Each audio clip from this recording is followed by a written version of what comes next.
All right, welcome back to Metropole Television. This is Business AM.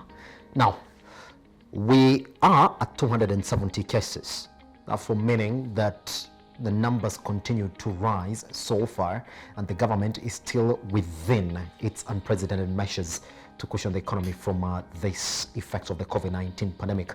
Now, the latest unprecedented measures by the government to lock Kenyan borders spelled doom for tourism, which has been the biggest earner for the economy. Now, the Global Tourism Crisis Committee has backed the World Tourism Organization's rallying cry for governments to go beyond words and begin taking decisive action to safeguard millions of jobs under threat as a result of the COVID-19 pandemic. Locally, hotels have been closed due to the only takeaway services directive, compounded further by the stay-at-home measure being enforced by an active curfew in the economy.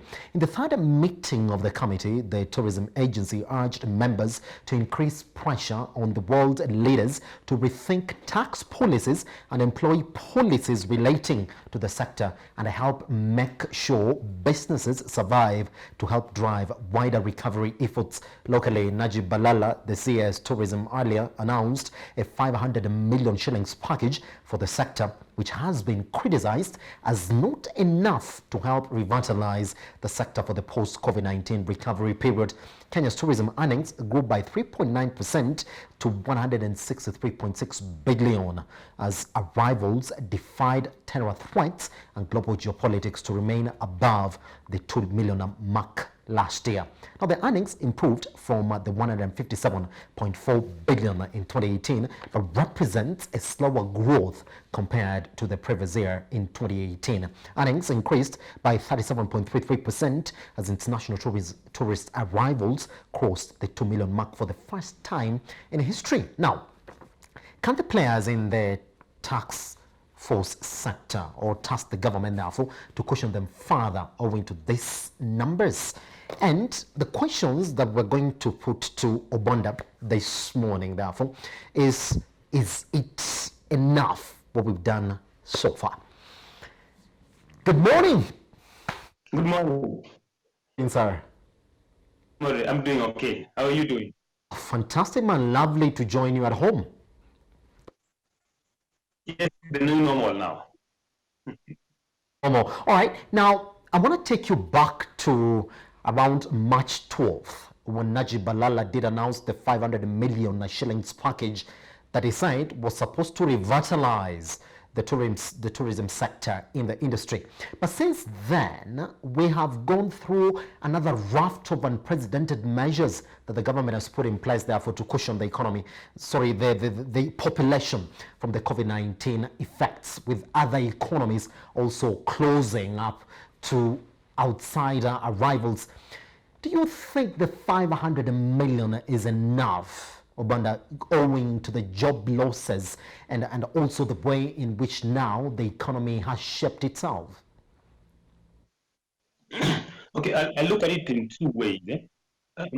Number one, as a country, yes, the 500 million that the CS Tourism had requested for us to cushion the tourism sector, it's not enough in terms of, I would first of all go back how they arrived at this figure, because the tourism sector is basically the number one contributor of our revenues in this country. Now, you have to understand, yes, we are as a country and the whole world, we are at a position where no one saw this coming, and therefore almost everybody did not have a stepped up measure to address any eventuality in case of a global pandemic where there is no travels, where there is panic all over, where almost all airports have shut down, and a total breakdown of the public healthcare system is in place, like you see right now. Now, yes, most governments will do whatever they can to make sure that there are no job losses. They can still stay afloat, especially for countries that rely on tourism, like Kenya, for instance. But then the question would be, as a government, most of the resources are now dedicated towards making sure that the country saves lives. Now, that is where the balancing act is. Now, for a start, it can work. For a start, if the money is available, but then we are likely to be here for a very long time. All right. Late this year. So the 500 million, I'm yet to really look at the where we need to go to. We need to go to operations. We need to go to the marketing part of the strategic plan. We need to go to. It's still not very clear, but we are yet to see. We'll see what happens. Collins, I want to take you back to what he said actually, where the money was supposed to go to. He said, number one, this money is going to go into post-recovery. And I want to actually quoting from my notebook this morning. Well, he said that this money is going to go into restoring destination confidence. And number two, post-coronavirus recovery strategy in all Kenya's key source markets. So can I actually say that this money is purely for marketing? Is marketing enough? So the money is basically for marketing purposes, just to sell Kenya afresh as the best destination. But then that is the other question that comes out, is that is dependent on so many factors, on how almost every country handles the coronavirus in their own countries, because tourism sector does not exist independently. It's more of a link. It's more like in between several government functions, and therefore, yes, we can do, as we speak right now, we cannot really project how things will turn out or how tourism can revamp, because as we speak, we are likely to lose up to 60% of our revenues, to be honest. Now, to project how or how much will be needed as we move forward, that is, in my own opinion, I'm thinking it's something that we can handle as a country as we go along. All right. Now, the situation in the country and across the globe is now well understood in terms of what the effects of the COVID-19 pandemic has been, therefore, to the tourism sector.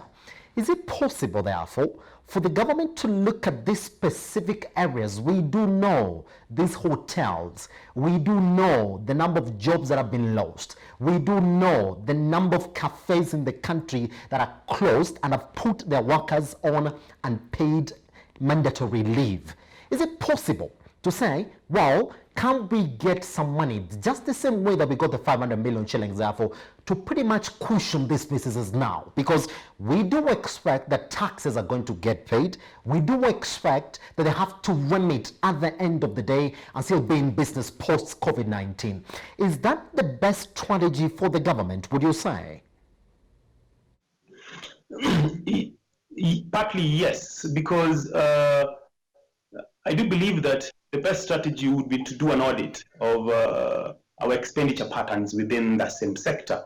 Now, some countries have decided that yes, they will remain partially open, but still following up on the regulations of, keep the 1.5 meter distance, wear masks, and keep your hands washed, So now, how we are going to function in the midst of all these new adjustments that we have is a question of we can decide to do it. You can decide to say yes, we can partially open the economy in the next couple of weeks or months, depending on how our numbers keep coming out. Because if the numbers actually skyrocket, then we will have no alternative but to basically shut down close to 90% of the country. But if the numbers continue we continue to see lower numbers in terms of infections that come in daily, then as a country we can make an assessment and say, yes, we can reopen a few spots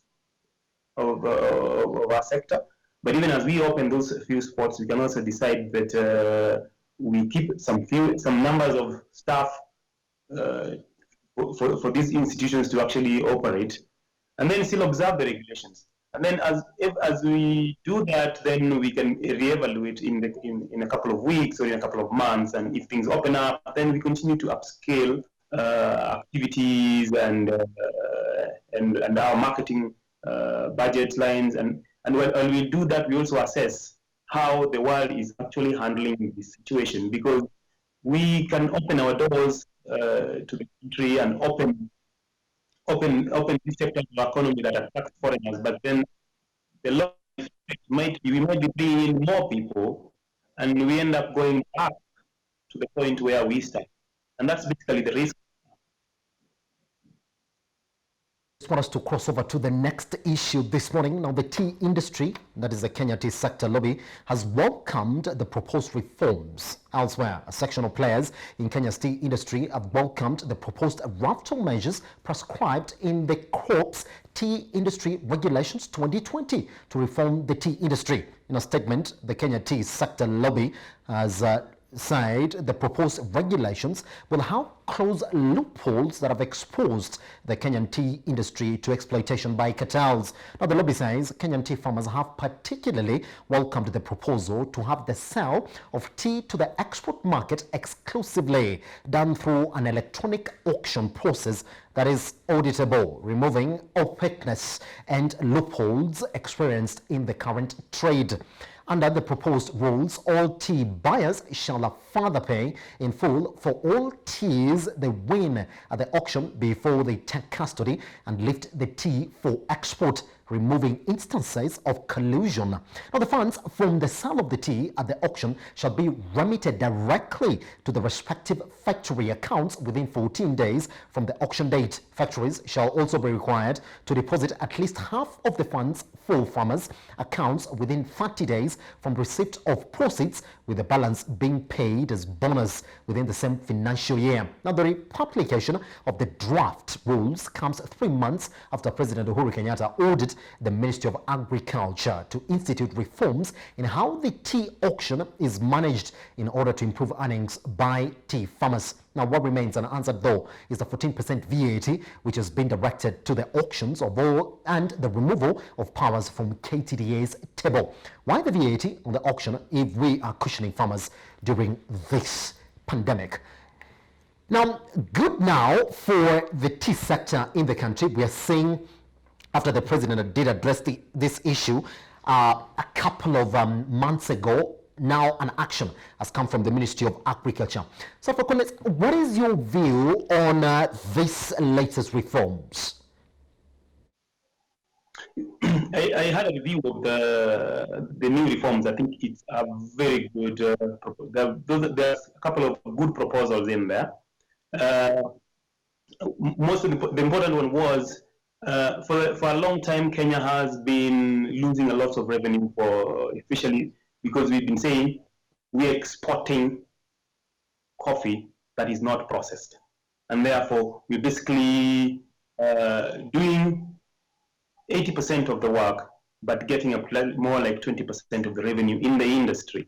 Now, I noticed that this proposal really insists that processing has to happen locally before it's exported. That's a very good point. I think that will really add value to this sector. The only question I'm worried about is it a little bit too early, too late? Because the last couple of years has seen coffee farmers uproot coffee and plant other things. Some of them even sold their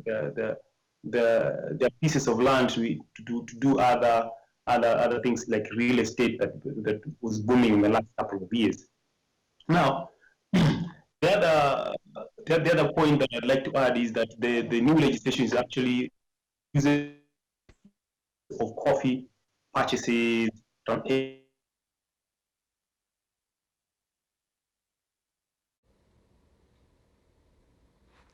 I think we seem to have lost Obwanda. We're just going to get back to him and then continue really discussing on the latest measures that have been taken in the tea sector in the country once we come back here on Business AM.